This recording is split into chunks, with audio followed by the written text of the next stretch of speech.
On today's episode of Watch JR Go, we stick an engine in an Austin Healey Sprite.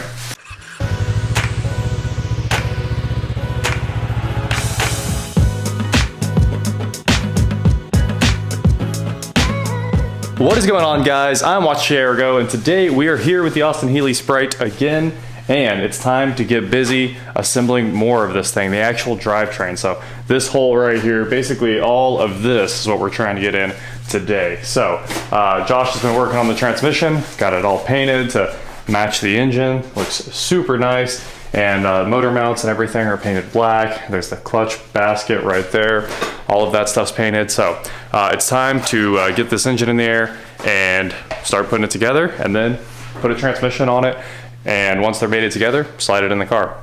Let's get to work. How's the bolt mess? It's worse than ever. There are a lot of rusty bolts in there. This is what happens when you take a car apart and then let it sit in the barn for 7 years. Yep. Moisture. Well, yeah, that and just confusion. Confusion. It's like somebody put a bag over your head, spun you in circles. And then said, figure out where these bolts go? Yeah, put it back together. No problem. All right, flywheel going on here. This is a approved lifting method, obviously, as you can see. Has many points. I think it's stronger than I am, and I can lift it, so I'm good with it. We've got our universal wrench holding the crank here, and one torque wrench. Problems are going to be... Nope, it's dead on. I don't have that kind of leverage. Oh.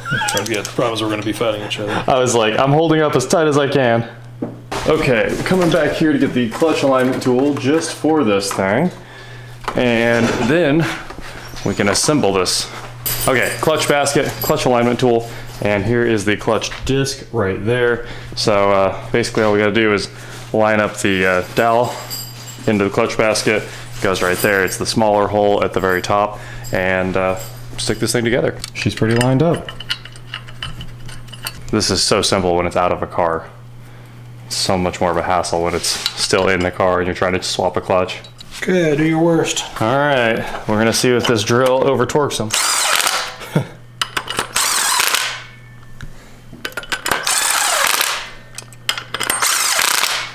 It needs pulled in a lot more than that, doesn't it? Yeah.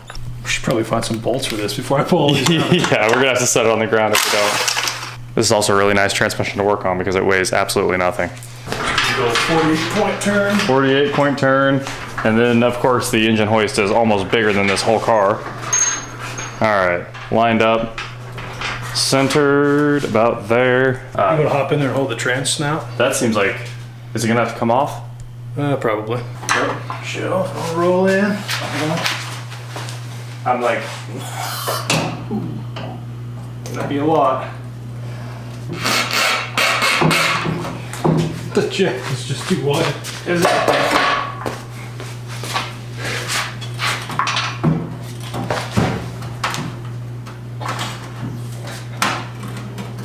It's like right on top of that there. Oh, you're touching. Lower the engine a touch. What? Yeah, keep on. I'll tell you when to stop. It's practically going to set in place. It does look like it. Cool. We'll start it. I thought you said start it. I was like, yeah, I don't think it works like. Well, that went pretty smoothly. That engine pretty much just drops right in. It does. And valve cover on. Well, what's left? Not much, right? Just drive it. Hook up the battery. Let's go. Yeah. Well, Austin Healey's appear to go together very, very fast. There's the shifter back in. We're finishing up all the bolts that hold all of this together, but honestly, it went together really quick. And Josh just went ahead and stabbed the starter there, and that looks really pretty. The distributor just slides in right there. And I mean, look at that. It goes together so fast. The carbs still have to come off and get rebuilt, but for the most part, this thing's flying. We may have to pull up some more pictures online and see if we can, you know, find a layout or some sort of a walkthrough or something that kind of tells us where all those pieces are supposed to go. I think we've gotten it, you know, definitely gotten a good start on it. We've got let's say 8 out of 10 of the pieces figured out. There's just a couple of the little ones that we don't quite know where they go. It looks incredible as soon as it goes down. Oh yeah, it's a good quality bit of goods. It's a nice carpet. You got a great backing on it for sure. All right. Where did you determine that guy lives The cut at? goes around the. Oh, okay, like so. Oh, well, that answers Well, doesn't go there. no, I guess it don't really very well go back there, does And it? they give you a ton of excess on that one. Yeah, they do. Well, and on that, so you've got a bound piece that goes here, a bound piece that goes here. So your excess rolls down in, and then the binding just kind of finishes it all off. I think that piece goes in front. This one's unbound. Okay, so then that. See, and they bound some of the edges, but not all of them. Nothing missing. Like this should have binding here and there to where it meets up to that. Right. So what we'll do, being that that's not the case, is that we will kind of do like what we did here, and we'll try to push those seams together. Right. It's again, dude, these cars are all different because they're hand built, and this is made from one die. That doesn't change. Fits 95% of these cars, let's say. The cookie cutter. But the cookie cutter doesn't change. Exactly. The cars may change, but the cookie cutter does not. Yeah. So, I bet you we'll get a whoop The theory with the binding is that since you can't make the two pieces match with grain flowing, you may as well accentuate it, add a design to it, right?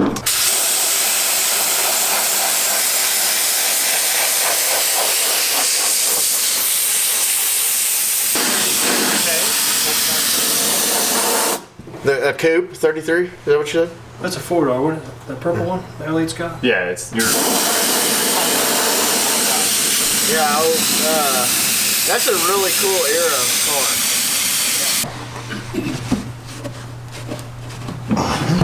car. Comes out super nice.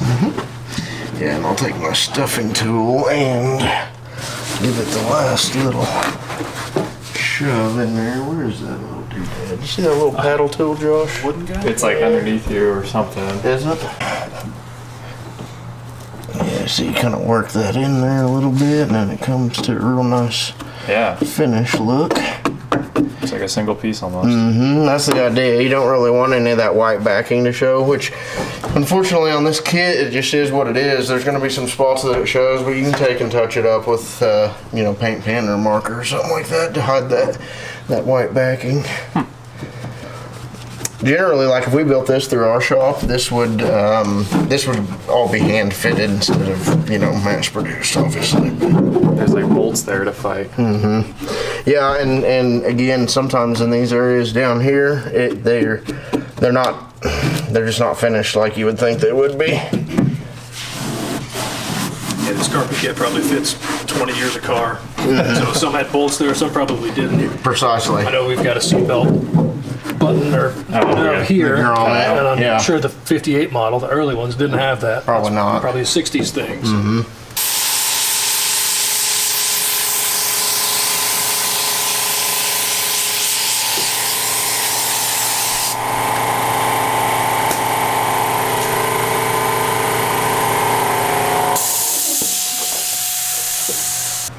Yeah, so even here on the inside, this cut's not exactly perfect, but it's aftermarket.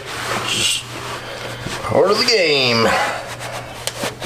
I'm gonna not really define this rail super hard because you're gonna just lose length on that, and it's up under the seat. Nobody's really ever gonna see it.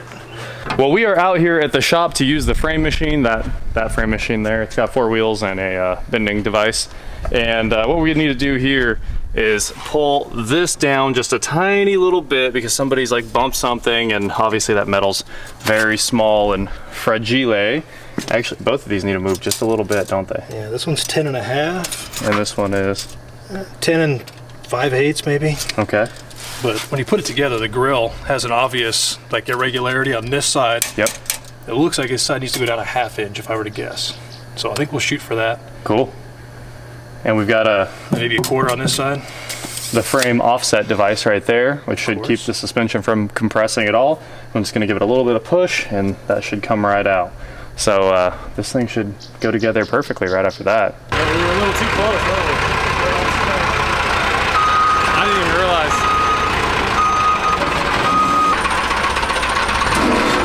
This frame machine comes with an operator. It's even better. He was like, I'll drive. You're good over here.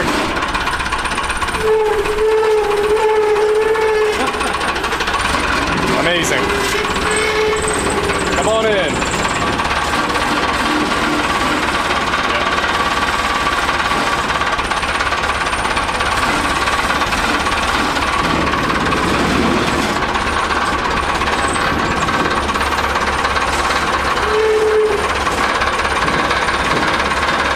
Also steer really hard that way, real quick. Okay, go.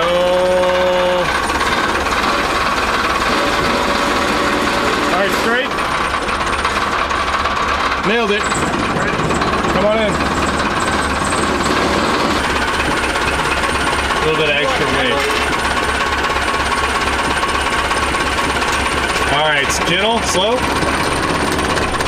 A little bit.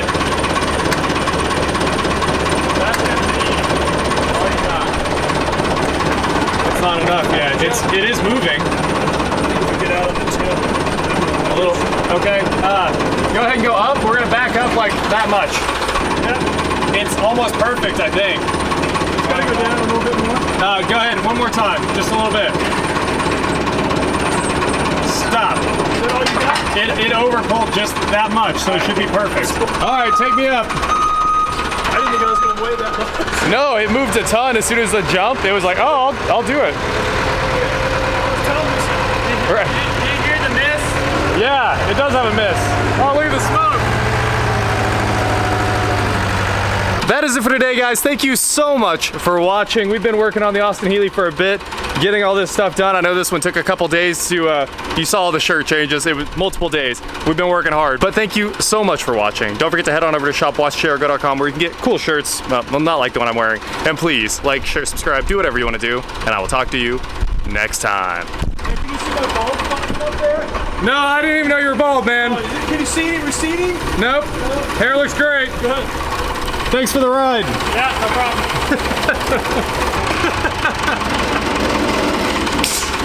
Hey man, don't run me into the building. What? Don't run me into the building. I can't hear you. Nothing.